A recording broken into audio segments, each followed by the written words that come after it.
Ano na lang pinaglilibangan nyo? Cellphone. Sa pagdating ng bagong henerasyon, kasabay ang pagpasok ng makabagong teknolohiya ay ang unti-unting paglaho ng mga larong ating nakasanayan. Sa bahaging ito ng isang sitio sa Pulilan, Bulacan, makikita natin ang malaking pagbabago. Noon, kabit-kabila ang mga bata sa parte ng kalsadang ito.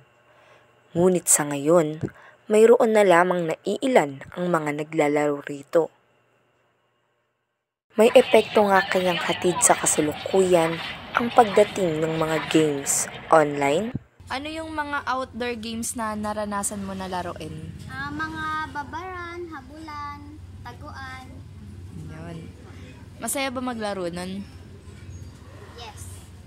Sa ngayon, gaano ka kadalas maglaro ng mga ganun laro? Minsan. Minsan na lang? Bakit minsan na lang?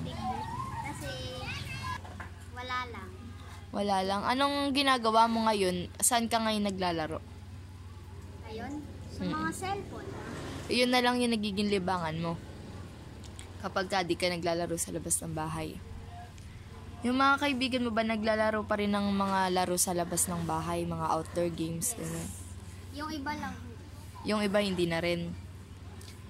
Kung ikaw tatanungin, bakit kaya sa panahon ngayon, kakaunti na lang yung naglalaro ng mga outdoor games? Kasi sa mga busy na rin po, tsaka lumalaki na rin. Cellphone. Anong madalas mga gawin nyo dun sa cellphone? Wala, naglalaro ng code. Code. Ayun na ba ang trending na laro ngayon? Hindi. Ano, trending na laro ngayon? Yun? Black Blast. Black Plus. Yan. Kung ikaw tatanungin, ano mas gusto mo nilalaro? Mga games online o yung mga laro pa rin sa labas ng bahay? Online games. Bakit? Kasi dito, di ka nakikilos, di ka na mahihirapan.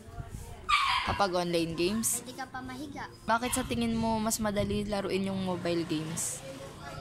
Kasi nasa loob ka lang ng bahay, tas hindi ka pa pagpapawisan, di ka pa maiinitan. Ano yung mga nagustuhan mo sa paglalaro ng cellphone kaysa sa laro sa mga labas? Nagustuhan ko sa cellphone. Hindi ka na mahihirapan, hindi ka pa lalabas, hindi ka mapapagod, hindi ka mahihilitan. Ang pagtangkilik ng makabagong teknolohiya ay hindi kailanman magiging masama kung mapapanatili pa rin natin ang balansing paggamit nito.